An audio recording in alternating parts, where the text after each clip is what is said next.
O Senhor esteja convosco. Ele está no meio de nós.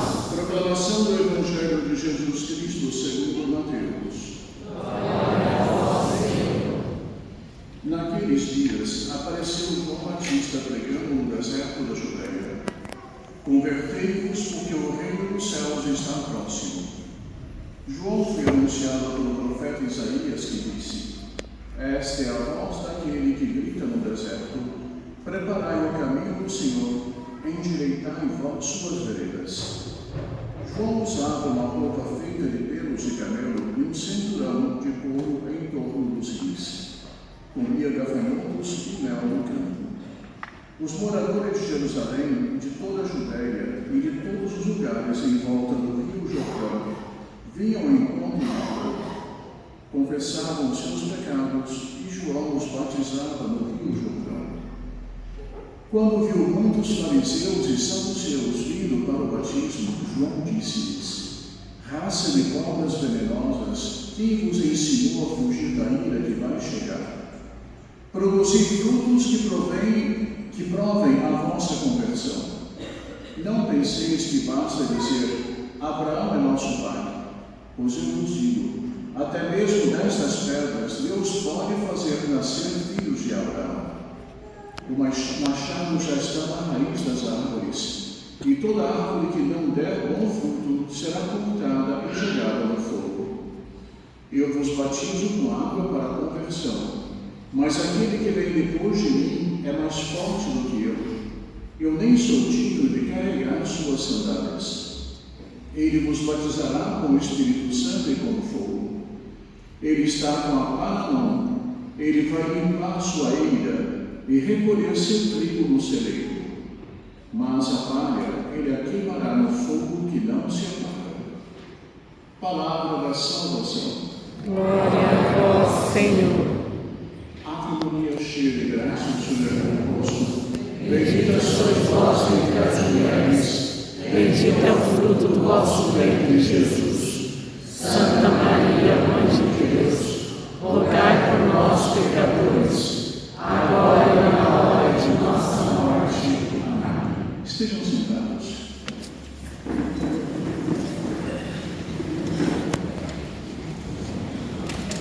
Convertei-vos, porque o reino de Deus está próximo. Assim pergunta João Batista, já anunciando a vinda do Messias. Converter. O que quer dizer converter? Em primeiro lugar, para que haja uma conversão, é preciso que a gente reconheça que andou errado em algum momento, em alguma coisa de sua vida. Ninguém se converte estando andando muito bem. Não faz sentido dizer: olha, este é um santo extraordinário, e agora ele vai converter-se. Não. Ele vai crescer ainda mais em santidade.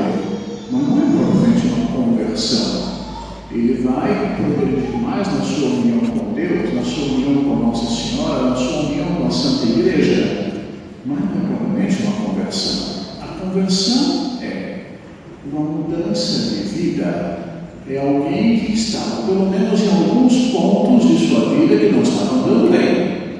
Se dá conta de que não estava andando bem, tem um arrependimento interior e depois então vem uma mudança de vida, uma metanoia, uma mudança de mentalidade.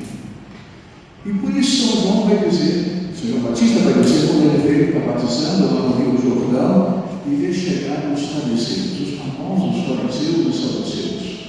Eles procuravam aparentar bem. Lembram-se daquela palavra do Nosso Senhor que estava rezando no templo, um fariseu e um publicano. O publicano era considerado pecador. O publicano, lá no fundo do templo, batia no peito e dizia: Senhor, Senhor, perdão, Senhor, Senhor, tem piedade de mim, eu sou um pecador, tudo mais. E o fariseu estava lá na frente e dizendo: Senhor, eu vos agradeço que eu fiz tais coisas boas, tais outras. Ele não tinha nenhum defeito. Para ele não tinha nenhum defeito. O orgulho ali tinha encontrado a sua sede. Ali vivia o orgulho na plenitude. mas ele não reconhecia que ele era orgulhoso. E nosso Senhor vai dizer aos discípulos: o publicano foi para casa justificado, ele foi humilde, ele pediu perdão dos seus pecados, e ele reconheceu o seu pecador, ele saiu convertido do templo. E nosso Senhor vai dizer: mas o fariseu não. O fariseu, ele se exaltou diante de Deus. Ele não reconheceu o seu nada diante de Deus. Ele não se reconheceu pecador. Ora, são esses fariseus que chegam junto ao Jordão para serem batizados por João Batista. O batismo de João Batista não é o mesmo batismo que nós recebemos da igreja, o batismo instituído por nosso Senhor Jesus Cristo. Esse batismo nosso é um batismo sacramental. Ele tem o poder de apagar a mancha original. E se alguém foi batizado já adulto, acontece muitas vezes. Vamos imaginar aqui um adulto, um caso hipotético, que tivesse cometido toda sorte de pecados, de crimes, matou, roubou, fez de tudo pior. Se converteu, é batizado. No momento do batismo, toda a falta dele, toda a culpa dele é apagada diante de Deus. Tudo. Assim como o bebezinho que foi batizado tem a culpa original que ele é dos pais, de nossos primeiros pais, Adão e Eva, o pecado deles no paraíso. Esse pecado é apagado. Esse adulto, naquele momento que ele foi batizado, toda a culpa dele foi apagada. Sabe o que é isto? Se ele morrer naquele momento, ele vai direto para o céu. Nem passa pelo purgatório. Esse é o poder do batismo. Mais ainda, o batismo sacramental, esse que nós recebemos na igreja, nós nos tornamos templos do Espírito Santo, templos de Deus. Deus passa a habitar em nossas almas. E enquanto nós permanecemos naquele estado de graça, sem pecarmos gravemente, somos templos do Espírito Santo, templo da Santíssima Trindade. Não era esse o batismo de João Batista. O batismo dele era um chamado à conversão, à penitência em preparação daquele que viria. Por isso que ele vai dizer na pregação dele: já está entre vós alguém que é muito maior do que eu, de quem eu não sou digno de desatar as sandálias. Ou seja, ele já anunciava o próprio Messias, já anunciava, ele como precursor, já anunciava a nosso Senhor Jesus Cristo, que já estava entre eles. Ia começar a sua missão pública pouco tempo depois, porque o próprio Jesus vai ao Jordão para receber o batismo de João. Mas por que Jesus foi receber o batismo? Ele não é Deus, ele não tem falta nenhuma. Sim, a teologia nos explica isto, São Tomás de Aquino nos explica isto. Jesus quis, com aquele batismo, abençoar as águas do mundo inteiro. As águas estão todas em comunicação, as águas do Jordão fluem para o mar também, estão todas em comunicação. Ele sendo batizado naquelas águas, ele santificava as nossas águas aqui. De alguma forma, foram também se puserem em contato com aquelas águas benditas que caíram da cabeça de Jesus naquele momento do batismo. E é por essa força dele que nós somos santificados, nós somos limpos dos nossos pecados pelo santo batismo.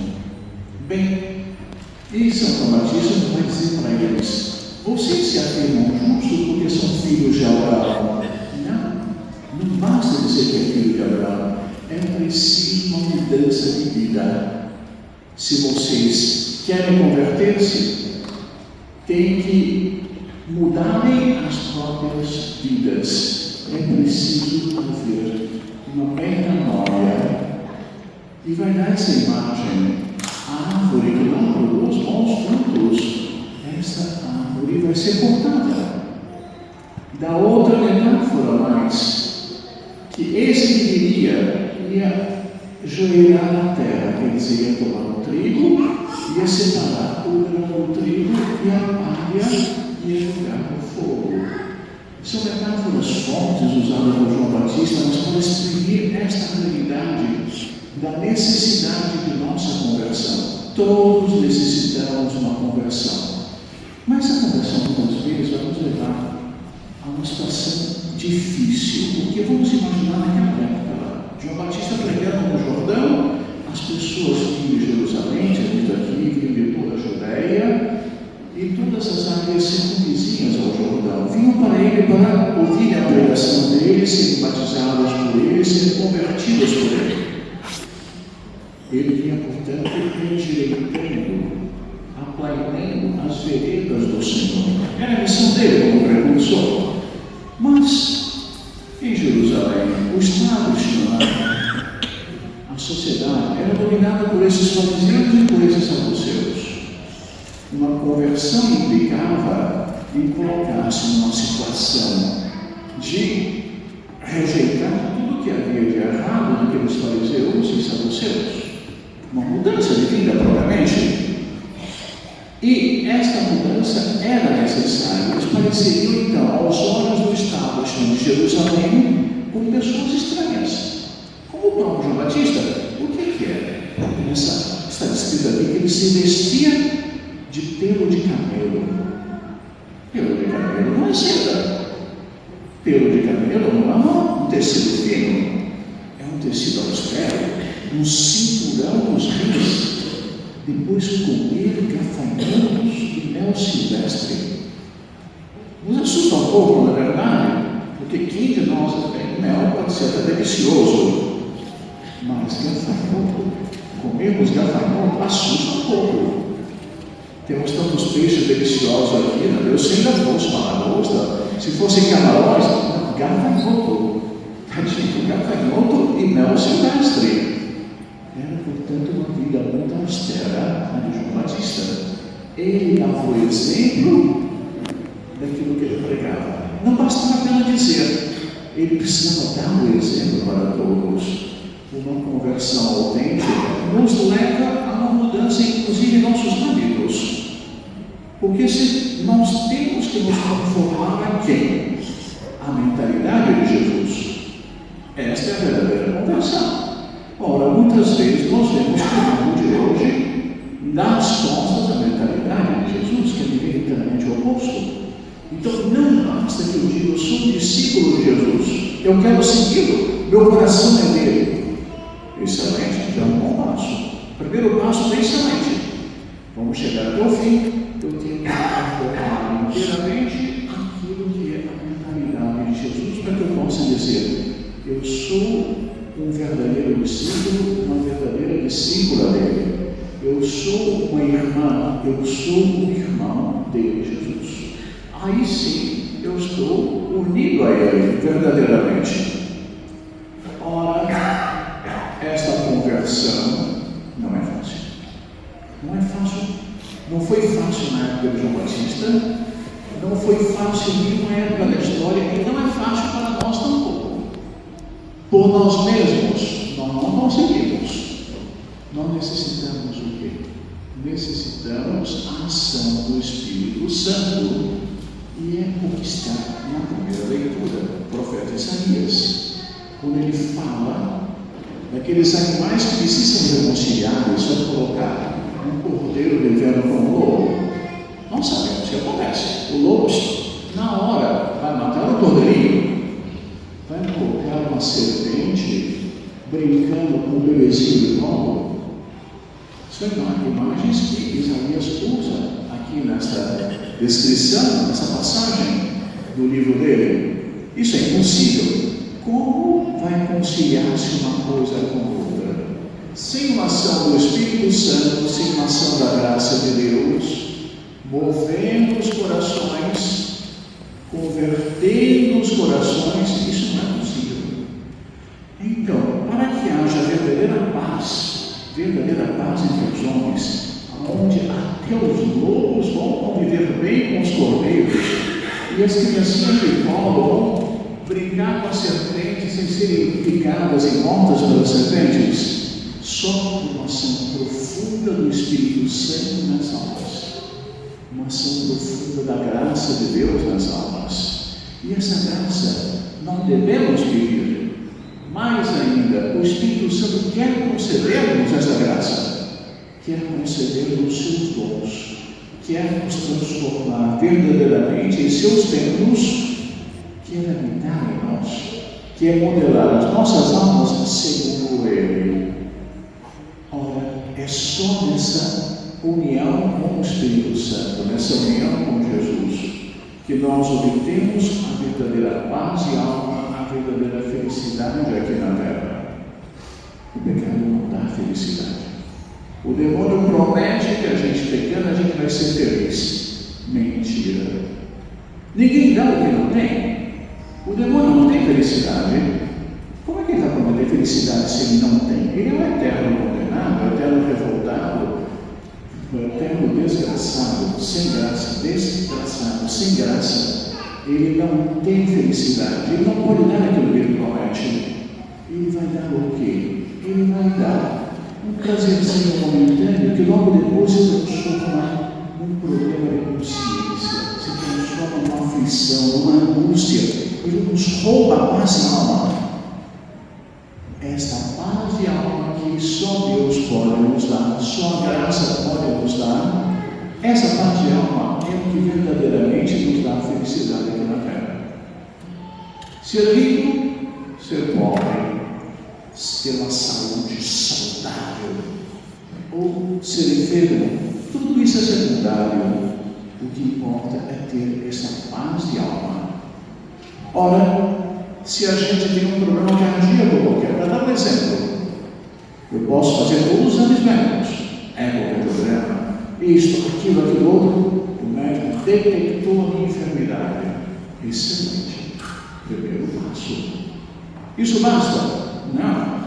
Eu agora preciso fazer o tratamento, eu preciso tomar os remédios, e em casos extremos, o doutor vai dizer: o seu caso só tem uma solução, é o transplante. Assusta a gente.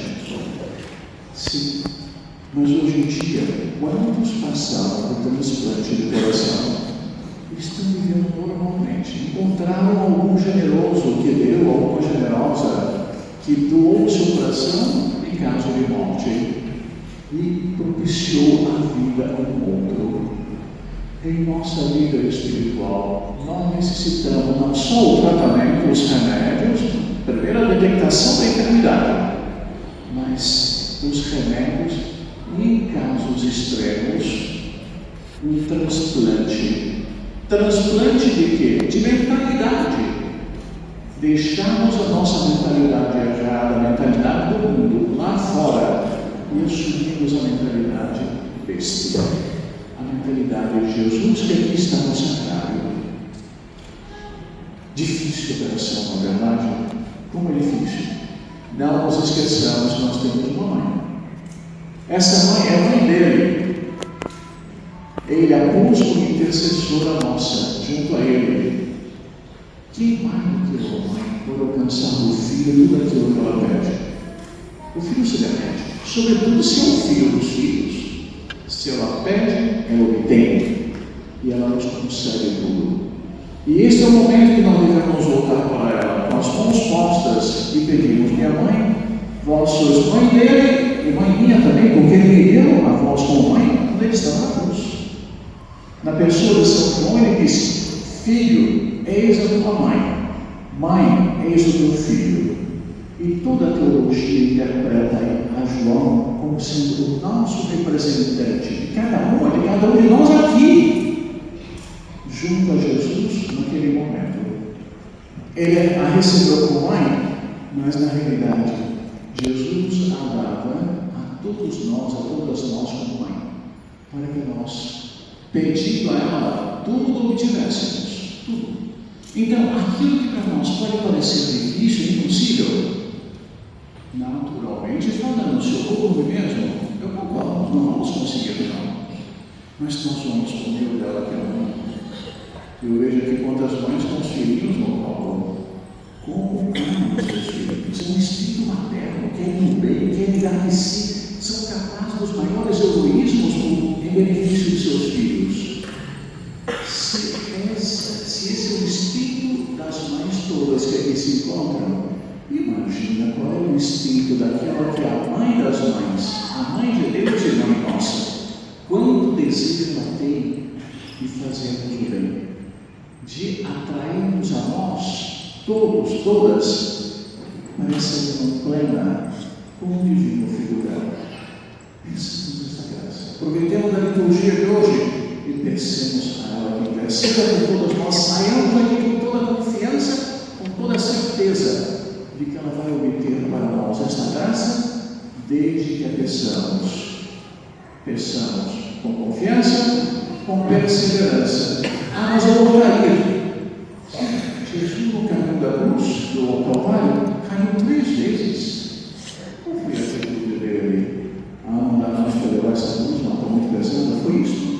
Não. Caía, se levantava. Caía, se levantava. Caía, se levantava e chegou até o fim da sua missão. Que missão é essa? Resgatarmos a nós, porque ele virou até a última gota de sangue por amor a nós, para abrirmos as portas do céu e fazer de cada um de nós seus irmãos e co-herdeiros de sua glória no céu, para que ele possa apresentar a cada um de nós ao Pai dizendo: meu Pai, essas são minhas irmãs, esses são meus irmãos. Peçamos a Nossa Senhora que nos obtenha essa graça. Louvado seja nosso Senhor Jesus Cristo. Para sempre seja louvado.